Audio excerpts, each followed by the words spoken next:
почитуван подпредседател, почитувани членови на владата, колеги пратеници, почитувани граѓани на Република Македонија. Првото мое прашање го упатувам до председателот на владата, односно до премиерот господин Заев. Во текот на минатата година се изврши откуп на грозје по историски најниски цени откако се памтат во Република Македонија. Срамни 2 до 3 денари по килограм грозје беа дадени од страна на винариите, не само за да остварат екстра профит, туку и целосно да го потценат лозаропроизводителот. Уште на самиот почеток на откупот на грозје од страна на некои винарии, чии собственици се блиски до власта, во разговорите со Сдруженијата на лозарите беше укажано дека поради корона кризата во светот, подрумите на винариите се полни со вино и дека не се во можност да ги откупат количините на грозје кои ги имаат произведено лозарите, додека оние мали количини грозје кои што би ги откупиле би биле по пониски цени од минатогодишните. Оваа смислена игра од страна на некои винарии веднаш доби поддршка од владата, која им вети субвенции на винариите за извоз на вино, меѓутоа и дополнителни 2 денари ковид мерки кои што би ги добиле лозарите за да добијат повисока цена на предаденото грозје.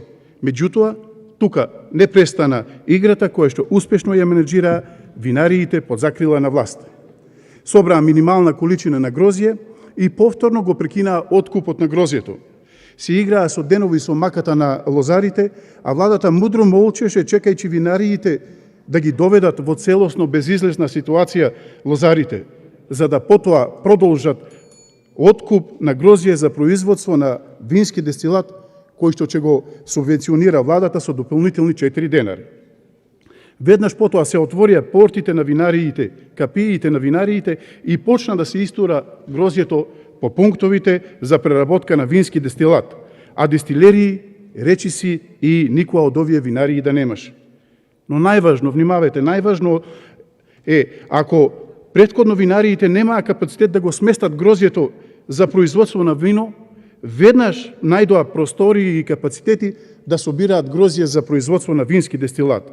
Собираа квалитетно и здраво грозје и со над 20 шеќерни единици, демек ќе правеле вински дестилат, а дестилеријата никаде ја нема.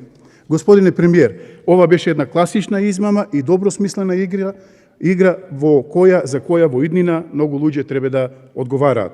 Затоа прашувам, колкава количина на грозје беше откупена минатата година за производство на вино, а колкава за производство на вински дестилат и дали имате податоци во моментов колкави залихи имаме на вино, а колкави на вински дестилат, за да знаат лозарите дали оваа година ќе има откуп на грозје, која ќе биде цената и врз основа на овие податоци да знаат и соодветно какви агротехнички и заштитни мерки ќе пременуваат за производство на најдоброто и квалитетното грозје од тиквешијата. Второто моje прашање е до министерот за финансии. Додека Македонија енормно се задолжува и истиот тој долг треба да се враќа со генерации, за тоа сме сите сведоци, ние овдека во парламентот, речиси и да нема седница на Комисијата за финансии и буџет, да нема седница, пленарна седница каде што немаме точка задолжување на Република Македонија, фирмите блиски до премиерот Заев кон државата должат околу 1,5 милион евра кон Управата за јавни приходи.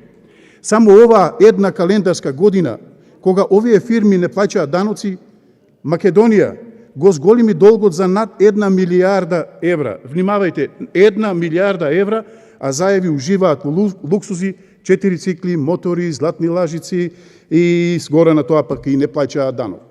Шаблонот е јасен и лесен. УЈП не презема ништо за ненаплатените даноци, а во замена Лукаревска добива висока партиска функција. Ова е класична злоупотреба, ова е класична партизација на државата, на администрацијата. Ова е класично преземање на јавните институции од страна на власта за партиски цели. Дали Сања Лукаревска, таза именувана за заменик председател на СДСМ, ова го толерира и не врши присилна наплата за да може претпоставениот да ужива во поголем луксус. Дали Лукаревска, всушност, поради својата послушност и отсуство на пркост, е наградена, а во исто време народот казнет да плаќа скапи кредити. Третото моје прашање е упатено до министерот за животна средина и просторно планирање. Според една истражувачка новинарска стратегија, односно сторија за квалитетот на воздухот, отвори серија сомнежи дека власта систематски ги труела, дозволувајќи увоз на штетен и сомнителен мазут во Република Македонија, кој истиот потоа преку фирмата набавувач го користеле во државните институции. Имено, фирмата која го набавувала овој штетен мазут добивала милионски тендери од Министерството за одбрана, Министерството за здравство, Македонски железници, но и приватни фирми врзани со власта и истиот им го продавала. Се почнало со средбата на тогашниот вице-премиер Кочо Анџушев со собственикот на рафинерија од Босна и собственикот на фирмата набавувач за Република Македонија во 2018 година, и од тогаш почнал овој убиствен бизнис. Милиони тони мазут биле увезени и продадени на државата.